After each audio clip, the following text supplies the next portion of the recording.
तीन सेगमेंट्स हैं class 12th में। एक सेगमेंट है पार्टनरशिप अकाउंट्स, एक है कंपनी अकाउंट्स और एक है analysis of financial statements. Analysis of financial statements of companies. तो ध्यान देंगे, एक सेगमेंट है पार्टनरशिप अकाउंट्स, एक है कंपनी अकाउंट्स और एक है analysis of financial statements of companies only. हम जो एनालिसिस करेंगे प्रोप्राइटरशिप का नहीं, पार्टनरशिप का नहीं, कंपनीज की फाइनेंशियल स्टेटमेंट्स का कर रहे होंगे। और जो तीन अलग सेगमेंट्स हैं बट स्टिल कंपनी अकाउंट्स एक सेगमेंट और analysis of financial statements of companies एक और सेगमेंट। बहुत कम but yes there is some inter relation. Partnership का बाकियों से तो कोई लेना देना ही नहीं है, कोई लेना देना नहीं। आपको पार्टनरशिप ना नहीं आता, यहाँ पे कोई फर्क नहीं पड़ने वाला। पार्टनरशिप बहुत अच्छे से आता है, यहाँ पे कोई फर्क नहीं पड़ने वाला। ना आपको यहाँ पे पार्टनरशिप बेनिफिट करेगी, ना ही कोई आपके लिए डिसएडवांटेज होगी अगर आपका उसमें कोई कॉन्सेप्ट वीक है। दो बिल्कुल अलग कॉन्सेप्ट्स हैं। अकाउंट्स ही तो है सर, नहीं तो हर एक अकाउंट्स आपस में इंटर रिलेटेड नहीं होती। हाँ, कौन सी चीजें काम आएंगी? बचपन का प्यार, rules of debit and credit, journal, basic rules, वो तो काम आपके जिंदगी भर आएंगे, अकाउंट्स में कुछ भी पढ़ ले। ठीक है ना बेटा, तो उतना ही पता होना चाहिए। अब ध्यान से देखना क्या पढ़ने वाले हैं हम कंपनी अकाउंट्स में। अब कुछ बच्चे तो इसी में कंफ्यूज हो जाते हैं, बेचारों को ना यही समझ नहीं आता कि हमारे स्कूल में फाइनेंशियल स्टेटमेंट्स ऑफ कंपनीज चल रहा है या कंपनी अकाउंट्स चल रहा है। उनको तो भगवान ही बचा सकता है। कंपनी अकाउंट्स दो पार्ट्स में डिवाइडेड है, एक इशू ऑफ शेयर्स और एक इशू ऑफ डिबेंचर्स। एक इशू ऑफ शेयर्स और एक इशू ऑफ डिबेंचर्स। तो ध्यान से देखने वाली बात क्या है? ध्यान से देखने वाली बात ये है, समझने वाली बात ये है कि कंपनी अकाउंट्स में हम ये नहीं सीख रहे कि कंपनी के अकाउंट्स कैसे बनते हैं। कंपनी अकाउंट्स में हम ये नहीं सीख रहे कि कंपनी की फाइनेंशियल स्टेटमेंट्स कैसे बनती हैं। सिर्फ और सिर्फ ये सीख रहे हैं कि जब कंपनी शेयर्स इशू करती है तो उसकी अकाउंटिंग ट्रीटमेंट क्या होती है, जब कंपनी डिबेंचर्स इशू करती है तो उसकी अकाउंटिंग ट्रीटमेंट क्या होती है। तो बड़ी स्पेसिफिक चीज कवर हो रही है, ये चीज नहीं सीख रहे कि कंपनी के अकाउंट्स कैसे बनते हैं। सर हमें तो वो तो आते ही नहीं। वो सीखेंगे एनालिसिस ऑफ फाइनेंशियल स्टेटमेंट्स का पहला चैप्टर होगा financial statements of a company. उसमें सीखेंगे फॉर्मेट क्या है, बिल्कुल अलग है।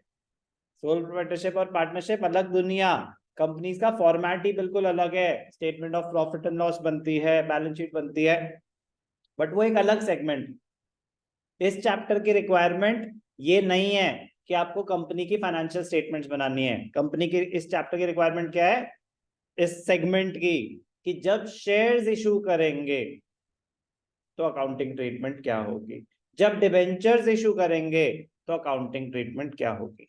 सर क्या होते हैं ये शेयर्स, क्या होते हैं ये डिबेंचर्स, कंपनी किसे कहते हैं? तो ऑब्वियसली आपको कुछ बातें तो इनमें से पता होंगी, बट फिर भी हम थियोरेटिकली कुछ चीजें दोबारा सुनेंगे।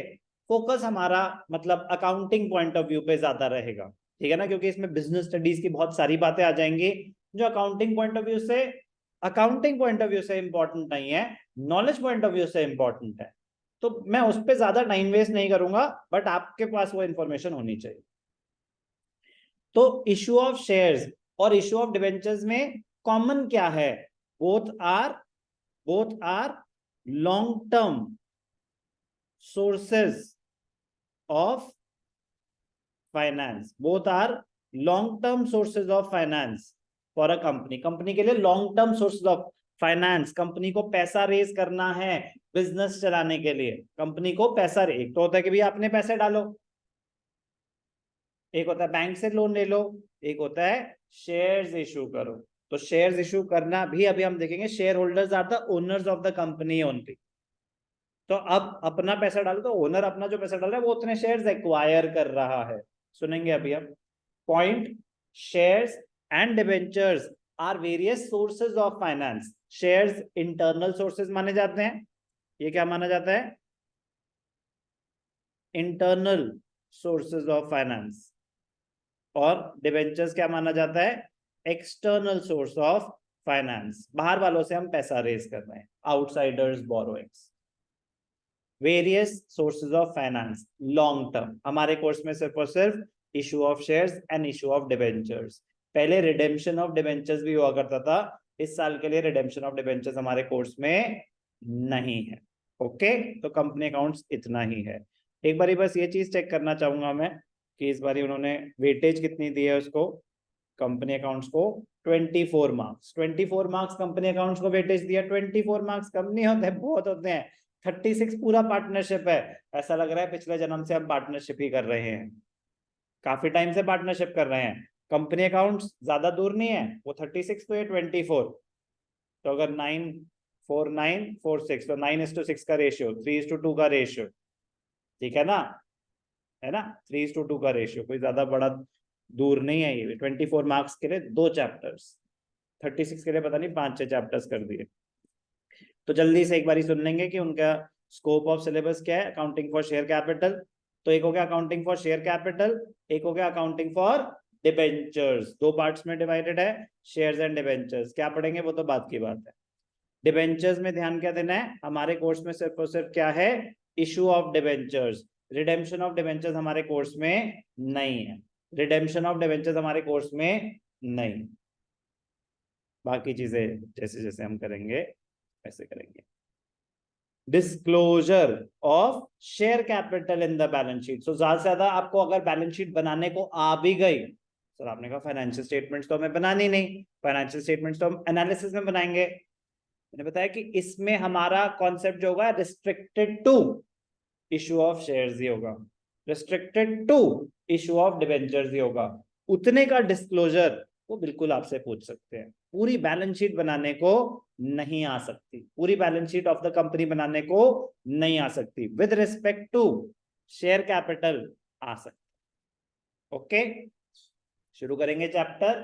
अभी हमारा सारा फोकस, अब इंटरनल वेटेज देखो, कोई ऐसा उन्होंने तो डिस्क्लोज कर ही नहीं है कि इंटरनली सर अगर ये 24 मार्क्स का है तो शेयर्स कितने का और डिबेंचर्स कितने का, उन्होंने कोई ऐसी इंटरनल वेटेज डिस्क्लोज नहीं करी। बट साइज के हिसाब से मैं आपको ये बता सकता हूं कि टेंटेटिवली आप रेशियो मान सकते हैं 16:8 का।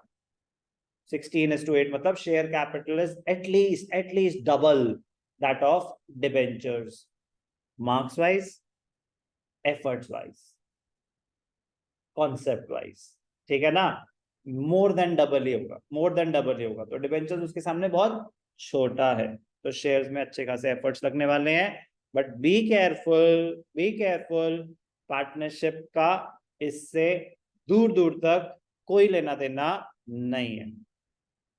तो एग्जामिनेशन पॉइंट ऑफ व्यू से पार्टनरशिप की रिवीजन बैकग्राउंड में चलती रहनी चाहिए। अंडरस्टैंडिंग पॉइंट ऑफ व्यू से तो बिल्कुल अलग दुनिया है। तो आपको ब्रेक करके, मतलब जैसे ना कंपनी अकाउंट्स पढ़ रहे हो तो कंपनी अकाउंट्स पढ़ रहे हो, जब हो गया टाइम आउट फिर पार्टनरशिप पढ़ रहे हो। Be careful, be very very careful. चलो सर शुरू करें।